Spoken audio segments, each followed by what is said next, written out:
पूरे कॉन्सेप्ट यहाँ से आपके क्लियर हो जाएंगे। और एक बार में पूरे क्विक सारे रिवीजन कर लेते हैं चीज़ों को कि कोई भी चार्ज पार्टिकल क्यू अगर भी वेलोसिटी से किसी मैग्नेटिक फील्ड बी के अंदर एंटर करता है तो एक फोर्स एक्सपीरियंस करता है, और इस फोर्स को निकालने का तरीका होता है एफ इज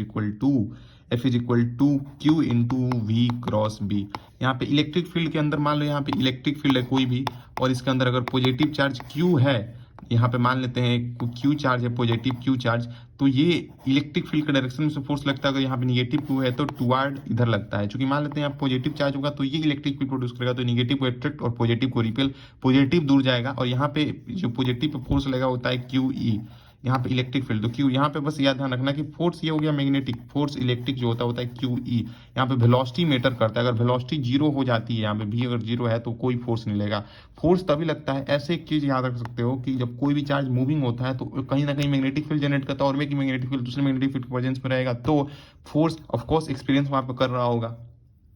यहाँ पे एक चीज ध्यान दो आप फिर से दोबारा कि Q यहाँ पे वेलोसिटी जरूरी था, एक वेलोसिटी जगह V क्रॉस B से हम डायरेक्शन निकाल सकते हैं, आप थप्पड़ रूल से निकाल सकते हैं। फिंगर्स को फील्ड के डायरेक्शन में करो और थंब को मोशन ऑफ पॉजिटिव चार्ज में करो। अगर निगेटिव चार्ज दिया हुआ है तो इसका पॉजिटिव इधर मूव करता ले लो, अगर पॉजिटिव है तो पॉजिटिव की तरफ, और ये पाम जो होगा ये फील्ड सॉरी फोर्स का डायरेक्शन देगा, ये फील्ड ये पॉजिटिव करंट का डायरेक्शन है, पॉजिटिव चार्ज। अगर इलेक्ट्रॉन दिया हुआ है तो पॉजिटिव को फिर से इसको मूव कर दो, पॉजिटिव ही इसको रखना है, और जो हमारा बीच का पाम होगा ये वाला पोर्शन ये हमें फोर्स का डायरेक्शन दे रहा होगा। ठीक है, आगे बढ़ते हैं। एक चीज आप ऑलवेज ध्यान रखो कि कभी भी सर अगर हमारे पास चार्ज पार्टिकल मान लेते हैं यहाँ पे मैग्नेटिक फील्ड है पूरा, कोई भी चार्ज पार्टिकल अगर मैग्नेटिक फील्ड के अंदर आता है, कोई भी चार्ज पार्टिकल अगर मैग्नेटिक फील्ड के अंदर आता है तो उस पर एक फोर्स लगती है, और वो फोर्स जो होता है वो हमेशा इसके वेलोसिटी को कहीं ना कहीं इसके वेलोसिटी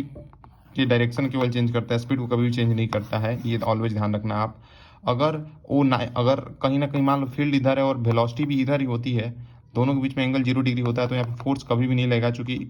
क्या था Q into V cross B, और वेलोसिटी और बी के बीच में तो यानी साइन जो यहाँ पे आएगा V B sine theta, Q V B sine theta, force is equal to यहाँ पे थीटा जो है वो 90 डिग्री हो जाएगा, साइन 90 जो हो जाएगा 0, यानी फोर्स 0 होगा। ऐसे भी फील कर सकते हो कि इसका कितना कंपोनेंट इधर है, 90 डिग्री की तरफ कितना इसका कंपोनेंट है, वो 0 है ऑफकोर्स। साइन थीटा ऑफकोर्स हमें यही ना बताता है भाई क्रॉस प्रोडक्ट किसका 90 डिग्री की तरफ कितना है। ये चीज आप यहाँ से ही ध्यान रखो, और बात समझे तो ठीक, नहीं समझे तो भी ठीक।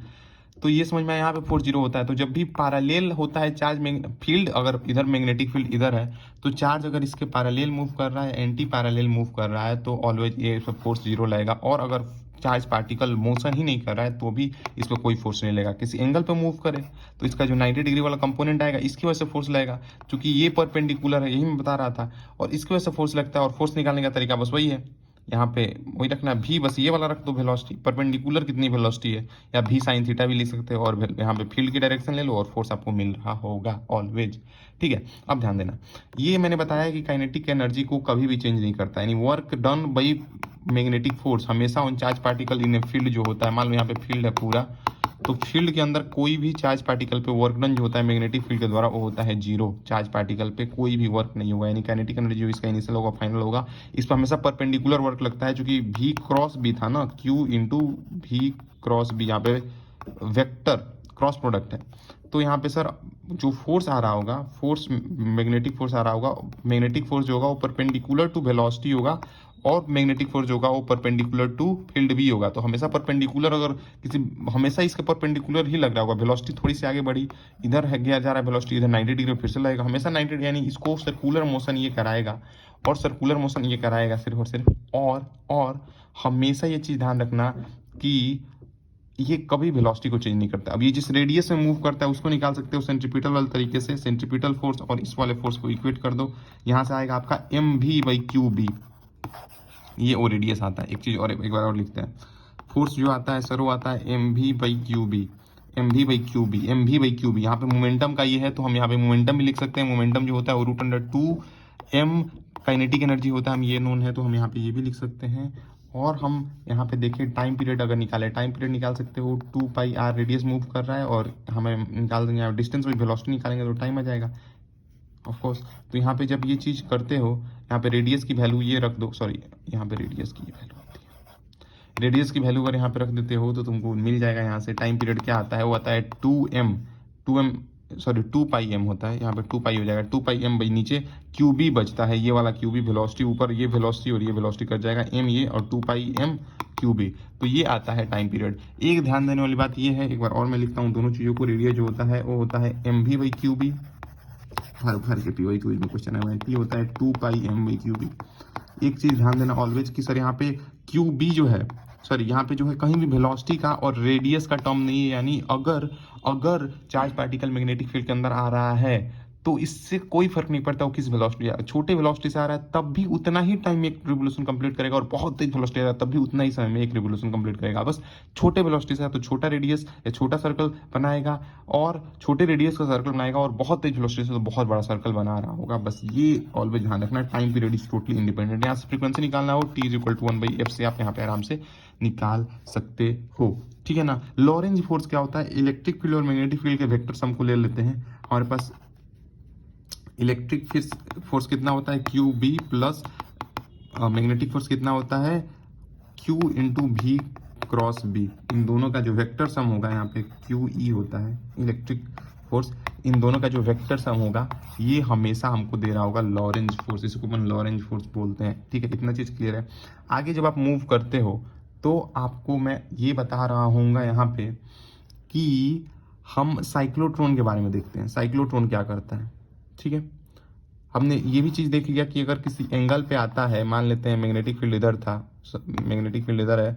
तो किसी एंगल पे आएगा तो इसका जो ये 90 डिग्री वाला कंपोनेंट को फोर्स कराएगा, और इधर जो मान लो यहाँ पे भी वेलोसिटी से आया, यहाँ पे थीटा एंगल है तो भी कॉस थीटा जो होगा ये इसको आगे बढ़ाएगा इन दी डायरेक्शन ऑफ फील्ड है, तो ये कभी भी, ये ध्यान रखो ऑलवेज, ये कभी भी इस पर फोर्स नहीं लेगा, ये बस जितने जा रहा है उतने जाते रहेगा और ये वाला सर्कल में मूव करेगा। तो यहाँ पे हेलिकल पाथ बनेगी, और यहाँ पे पिच निकालने का जो तरीका होगा, पिच होता है एक रिवोल्यूशन के अंदर कितना डिस्टेंस कवर किया, एक रिवोल्यूशन मारा, ये जो डिस्टेंस कितना कवर किया इसको ही पिच बोलते हैं। पिच जो होता है भी कॉस थीटा, ये कितना वेलोसिटी से आगे जा रहा है इंटू एक भी कॉस थीटा, इंटू एक रिवोल्यूशन लेने में टाइम पीरियड लिया हुआ है तो भी कॉस थीटा इंटू टी कर दोगे तो यहाँ से आपका पिच मिल जा रहा होगा। आगे मूव करते हैं,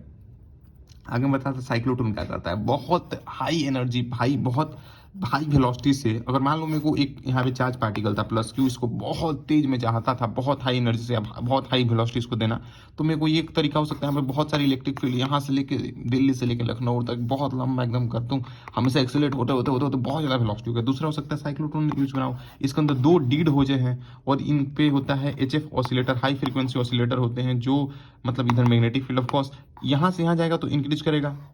वेलोसिटी, चूंकि इस डायरेक्शन में होगा तभी इलेक्ट्रिक फील्ड, और यहाँ से वेलोसिटी इंक्रीज किया और यहाँ पे जाएगा तो उसका डायरेक्शन बस मैग्नेटिक फील्ड चेंज कर देगा। यहाँ पे कंडक्टर है तो इसके अंदर इलेक्ट्रिक फील्ड 0 होगा, यहाँ पे आ गए, फिर से इधर आएंगे तो यहाँ फिर से तब तक ये रिवर्स हो चुका होगा, इलेक्ट्रिक फील्ड इधर होगा तो यहाँ एक्सेलरेट फिर से यहाँ पे 0 हो जाएगा, तो फिर बस डायरेक्शन मैग्नेटिक फील्ड चेंज करेगा। ऐसे ही होते होते होते होते बहुत तेज हो जाते हैं, बहुत ही ज़्यादा तेज हो जाते हैं एक्चुअली में, ठीक है ना। और साइक्लोट्रॉन के बाद में आपको और आगे की चीज़ों को बताऊं तो एक और चीज़ ऑलवेज ध्यान रखो आप, साइक्लोट्रॉन जो होते हैं वो कभी भी हमारे पास चार्ज पार्टिकल को ही करते हैं, इलेक्ट्रॉन को नहीं कर सकते हैं और न्यूट्रॉन को नहीं कर सकते हैं। इलेक्ट्रॉन को इसलिए नहीं कर सकते हैं क्योंकि इलेक्ट्रॉन बहुत छोटा पार्टिकल होता है, जब बहुत तेज मूव करेगा बहुत तेज तो इसका मास इंक्रीज होने लगेगा, और फ्रीक्वेंसी के टर्म में हमने देखा जो होता है वो मास आता है, ये क्या होता है 2 pi M by Q B, frequency तो यही होगा ना, अरे भाई बोलो, ठीक है ना, 1/t 2 pi M by Q B, समझ में आ रहा है ना, तो बस वही होगा, तो बस वही चीज़ है यहाँ पे, ठीक है ना। मास इंक्रीज होने लगता है तो फ्रीक्वेंसी मैच नहीं हो पाएगी, तो आउट ऑफ फ्रीक्वेंसी चला जाएगा। काइनेटिक एनर्जी मैक्सिमम क्या होती है मैं बताता हूँ आपको, अगर कोई पूछे डीड के अंदर मैक्सिमम किस वेलोसिटी से मूव करेगा, यहाँ पे देखो 2 डीड है आपके, डीज है आपके पास, ये वाली वेलोसिटी सबसे ज़्यादा से निकलेगा, ये होता है हमारे पास Q² B² by Q² B² R² by 2m, ये ऑलवेज ध्यान रखो। बस इसको निकालते कैसे हैं, वही काइनेटिक एनर्जी फार्मूला के अंदर वेलोसिटी बस आप वहाँ से रख दो, डी की जो रेडियस होगा ½ mv² है, यहाँ पे वेलोसिटी की जगह यहाँ पे रेडियस जो होगा वो डीज का रख दो, रेडियस से यहाँ से वेलोसिटी को ड्राइव करके यहाँ पे रखते हो, वो करते हो तो आ जाता है Q² B² R² by 2m, Q² B² R² by 2m, यही होता है जिस मैक्सिमम काइनेटिक एनर्जी से वो मूव कर रहा होगा। इस पे क्वेश्चन भी आया हुआ है, तो ये बहुत चीज़ें क्लियर हैं बस।